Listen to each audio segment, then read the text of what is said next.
In 2015, OPET purchased 22 acres of land from Hui to not only conserve and protect the land, but also the water quality of Oyster Pond. We had had our eye on these properties for several years because we already owned this acreage called Zinn Park.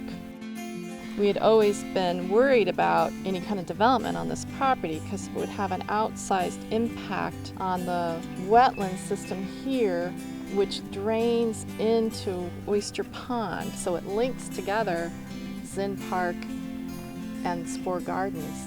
And together this property will create 35 contiguous acres of protected open space. Now that we've purchased the land, we're turning to management issues.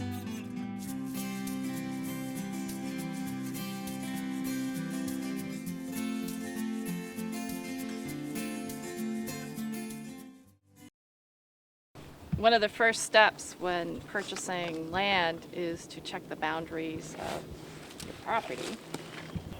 We go into the field with a map with coordinates that have been provided by the state, and we compare those with a handheld GPS unit that we use in the field. One of the management issues we are facing is there are some invasive plants that are creeping in along the edges of the property. We're going to need to control those as soon as we can because we don't want them to overtake the understory of the forest. The bittersweet vines growing up the beech tree is really an environmental crime. Beech tree is our climax forest tree. Bittersweet is its nemesis.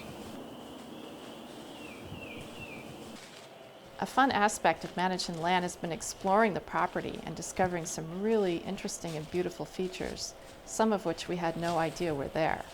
Standing in front of a glacial erratic, which is a large boulder that was left behind by the glaciers that helped form Cape Cod, surrounded by a field of other smaller stones. This is the biggest depression on the property. It's a dry kettle hole formed when a stagnant block of ice broke off from the glacier. As the glacier retreated, the ice block subsided and created this depression in the landscape. When these kettle holes are deep enough, they intersect with the water table and make a wetland. This one is not quite reaching the water table, but it's one of the deepest depressions on the property. Being atop the beech ridge here, you can see the beautiful silver bark of the beech trees on every direction. Very interesting, there's hardly any pitch pines, the signature Cape Cod tree, except for the one right behind me at the very top of the ridge, all by itself, looking for the other pitch pines in the forest. So this is the remains of an old quarry site of the local pink granite. And if you look down here, you can see there's actually the original drill holes that they had put in. And there's the remains of an old cart path back over there, and that's probably how they took this out. We knew that there were 2 vernal pools on the property, but they have not yet been certified by the state.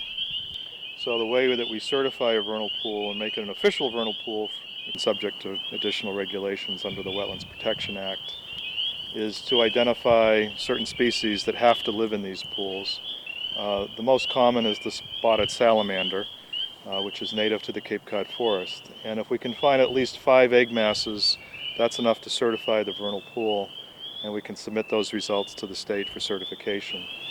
The whole idea about a vernal pool is that it's a seasonally dry, seasonally wet depression that cannot support a fish population, because if it has fish, it can't have the salamander eggs. The fish will eat all the eggs.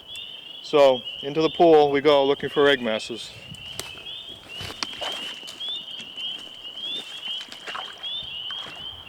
Here's some spotted salamander eggs. So that's a lot of salamanders. So we did find over 5 egg masses. So now we can get this certified as a vernal pool by the state. It's a lovely rock to sit on, and we have this beautiful view of one of the second vernal pool on the property. It's actually a sphagnum moss type of wetland, which is unique on Cape Cod. And so it's just a nice little resting spot to sit and look at the beautiful vernal pool surrounded by beaches. So I'm just marking the trail so that we can find it when we come back to actually put the trails in.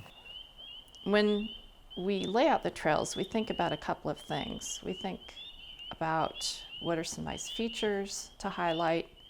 We're trying to build trails so they're not too steep, to avoid erosion, and also to save our getting older knees. We're building along a ridge so you can see views on either side. We're trying to balance protecting fragile habitats with providing access to the public.